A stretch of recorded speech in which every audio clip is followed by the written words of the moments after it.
mga kanay-nice. Ang The Great Team Moray nun po ay nandito ngayon sa bahay ni Ate Lorna. May surprise po sana kami sa kanya, pero parang kami po ang na-surprise pagdating namin. Akin na dalhin natin yung grocery. Dito natin sa kanila ibigay. Mga kalingap, ito po ang grocery na galing po kay Tita Ani Haramilia. Ipambablog sana namin doon sa ibang barangay. May dala kaming grocery. Nakita ko yung sitwasyon po ni Ate Lorna. Talagang lubos po na kailangan nila ng makakain. Nagulat ako kasi wala silang kinain. Wala pa kanina. Kagabi lang daw sila nakaano ng kanin, yung hapunan nila. Tapos pagka umaga, tubig lang yun Wala, dapat ba Nag-init yung tubig. Oo, kaya...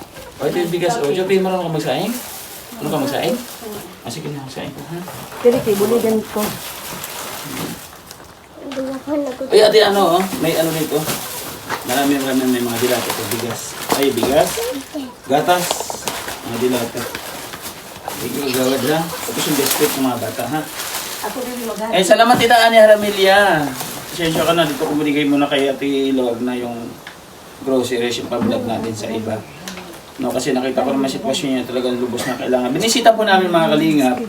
Kasi po, at mayroon nag-sponsor kay Abuy Tabang para kay Ate Lorna.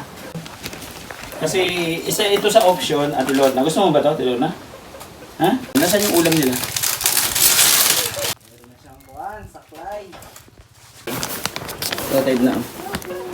Ayan. Handog ito, Ate Lorna, ng The Great Team Waray nun para may pang-ulam kayo, ha? Yung mga sobra-sobra po sa mga nagbibigay ng pagmamahal, kahit pa paano, meron tayong binibigay sa kanila. Pag-atog, Oo. Si Kagawad mga kalingap. Ayan mga kanay-nice, si Kagawad yung nagsasaing. Dahil nagpabili ka agad ng bigas si Boss Joey pagdating namin, nang malaman namin na hindi pa kumakain mula umaga yung mag-iina. Awang-awa ako kay Ate Lorna kanina mga kanay-nice. Nadatnan kasi namin siya na nagbibihis. Halos nakaubad pa siya. Tapos yung short niya, hindi pa niya naitataas masyado. Yung pang itaas, wala pa din. Kaya tinawag na ako ni Boss Joey para tulungan siyang magbihis. Napansin ko kasi sa mga kamay ni Ate Lorna mga kanay-nice, hindi rin normal yung function ng kamay niya. Kaya siya nahihirapan kahit sa pagbibihis.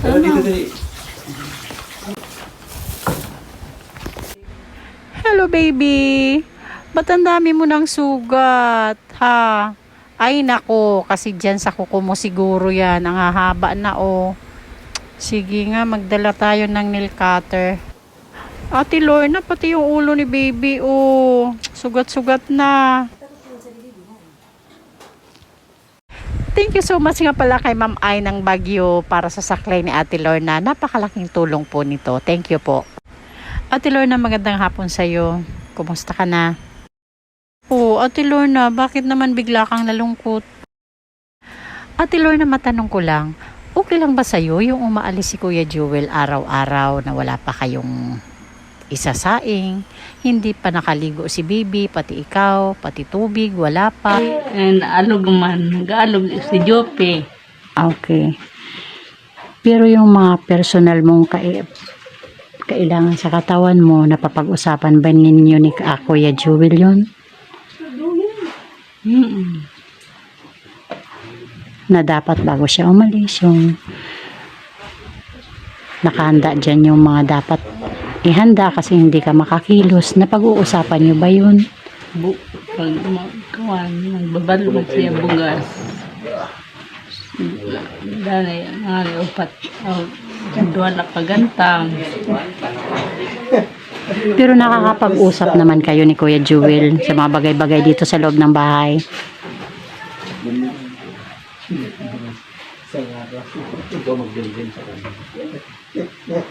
Ate Lorna, makakapag-usap naman kayo tungkol doon sa mga Jewel. Naihihinga mo ba kay Kuya Jewel yung mga gusto mong sabihin sa kanya? Okay. Susunod ko lang ito na. Bangon ko. Wala, masag ka naman. Babae lang. Pero may upod. Okay. Naruig man ba? Si Juela. Bangon ko siya. Malalaki. Lugod mo. Pwede. Sa totoo lang, Ate Lorna, awang-awa kami sa sitwasyon mo. Parang kami mismo nahihirapan kami sa sitwasyon mo. Kaya kailangan mo, Ate Lorna, tulungan yung sarili mo, ha? Magsikap ka. Simulan mo dyan sa, sa saklay mo. Ha? Kasi, gusto mo ba habang buhay, ganyan yung sitwasyon mo, yung mga anak mo, kawawa. Diba? Samantala kung makalakad ka na, malaki yung magagawa mo sa mga anak mo at sa buong family mo. Diba, Ate Lorna? So, pagsikapan mo para makalakad, okay? Total, may saklay ka na naman tuwing umaga. Mag-practice ka sa pagtayo. Ha? Ate Lorna? Nakakaawa kasi yung sitwasyon nyo ng mga anak mo. Ha? Pagsikapan mo, mag-ano ka, araw-araw ngayong gamitin mo yung saklay na yan, ha? Sana pagbalik namin dito, nakakaano ka na ng saklay dito, libot-libot ka na, ha? Kailangan talaga tulungan mo sarili mo, Ate Lorna. Ha? Ha? Naawa talaga ako sa'yo. Kaming lahat, awang-awa kami sa sitwasyon mo, pero ikaw lang talaga ang pinakaunang makakatulong sa sarili mo, ha? Si Bibi o nakaano. Sige, Ate Lorna, yun lang. Hindi na kami magtatagal. Sana pagbalik namin, may improvement na yung paglakad mo, ha? Bye-bye. Kumain ka na? Ikaw na ito. O sige, bye-bye, Ate Lorna.